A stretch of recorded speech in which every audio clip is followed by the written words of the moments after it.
Hey guys, Justin here. We're going to try something a little dangerous today, but at the same time, hopefully it works out and we can use this for other stuff around the shop.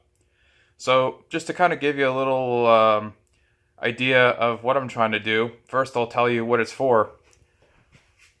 I have an 88 Volvo station wagon that has a 6-liter LS motor in it, turbocharged with a big 4L80E truck transmission.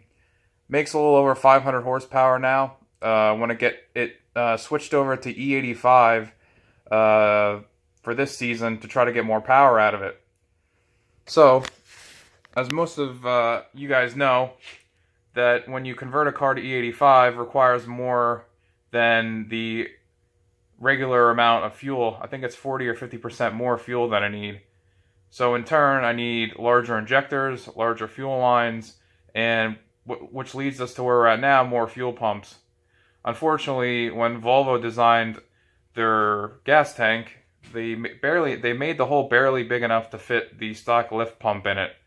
So what a lot of guys are doing is taking the Subaru setup and modifying their Volvo tank to accept a Subaru style sending unit or tank assembly. It's large, it's oval, and you can fit pumps in there a lot more easily than you can with a Volvo setup. So that leads us to where we're at now. A guy in the Sloppy forum said that he had a Subaru assembly that he would send me, basically for the cost of shipping, so I took him up on it. Well, we got it here, and it was a little scuzzy, a little crusty, smelled like stale gas, and it could use some work. So I've been reading about a method of rust removal online and decided I wanted to try it. So let's get into it. Basically what we're going to do is try to remove this rust using electrolysis. Now what I have over here set up is my trickle charger for like my motorcycles. Plugged into the wall, comes down into a Homer bucket. Now in the Homer bucket I have the actual sending unit. I have a scrap piece of mild steel that I dusted off one of the ends to make it a little bit cleaner. And I connected the positive to that scrap piece, which acts as the anode, which is the anode. And I have that blue wire going to the negative and wrapped around the sending unit. Now, what the solution is that's in the bucket is water and baking soda. Now, I mixed it about 1 tablespoon per gallon. Now, I've read online that a lot of guys are using baking washing powder or something. I've heard both things. I've heard you could use this, or I've heard you could use the baking soda or the washing soda or something like that. It's like soap or something. Anyways, we're trying the baking soda. I found it in the fridge and we're going to try it out. So, the only thing that I'm unsure about now is I read online that you don't want to have any copper in the solution, and unfortunately that blue wire is copper stranded, so I don't know if it's going to dissolve the copper or if it's going to just tarnish the copper. I don't know what's going to happen, so we'll have to play that by ear.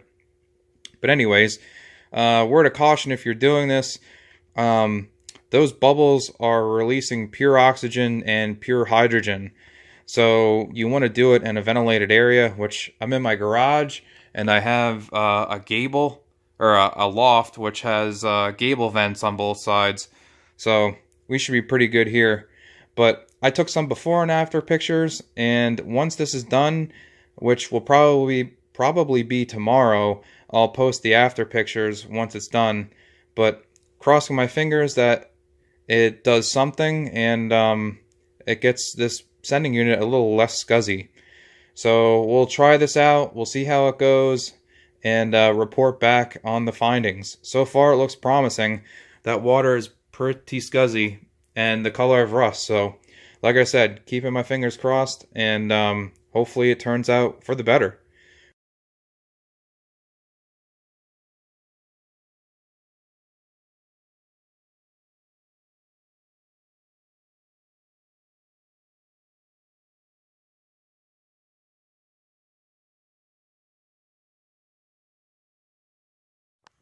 Alright, So here we are, part 3 of the electrolysis de-rusting process.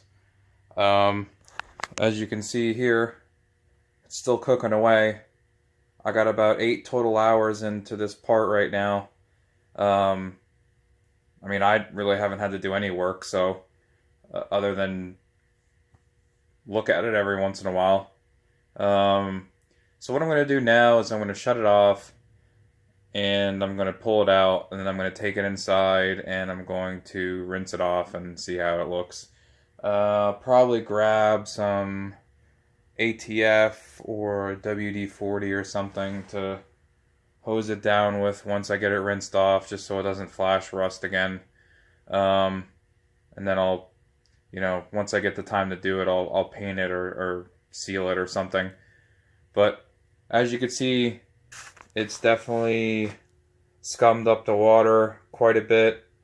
I pulled out the anode a few hours ago, and that was kind of scummy with water as well, or not water, scummy with rust and particulate. So yeah, let's pull this out of the bucket and get it into the little Homer bucket. Pull that out. Now, one thing that I'm curious, take that off. This is the anode part that I used. Wow, you could see just how much shit got attracted to that. Now, I don't know if it would have worked better if I would have knocked the mill scale off this piece. I mean, I'm not sure how that works, but maybe the next time I'll try to knock it down with like a flap disc to expose like more of the the raw metal, opposed to having it covered in mill scale. But nonetheless, it's still pretty neat. Now, you can see there is still some rust on the top of it. I'm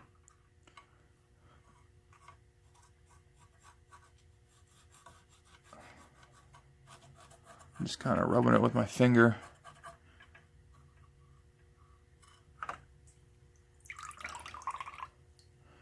Now, prior to me putting it in, the bottom foot part there was completely rotten. And so was this piece.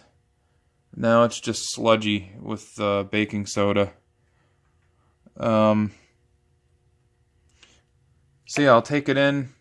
I'll hit it up with a sponge, and we'll see what it looks like.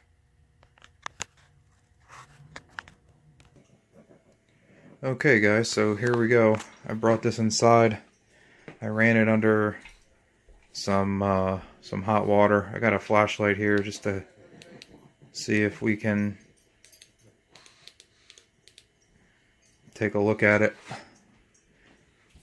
So as you can see, it removed a lot of that rust.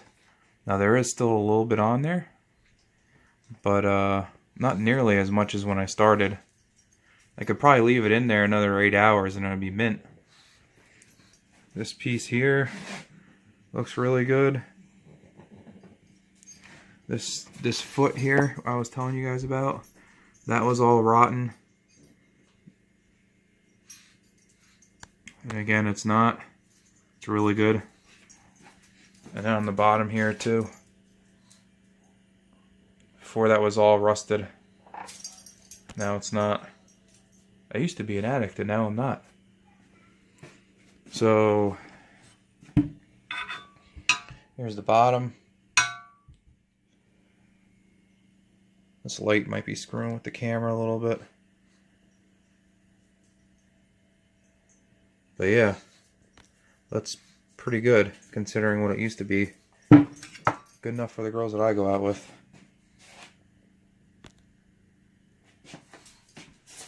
So So I would say another few hours and it'll be mint. I'll keep you guys posted as to what I end up doing with this, if I use it or if I just make something different. But I would say this entire process is totally worth it.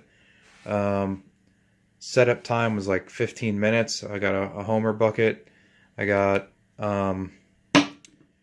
water, baking soda, piece of wire, piece of steel, and my trickle charger.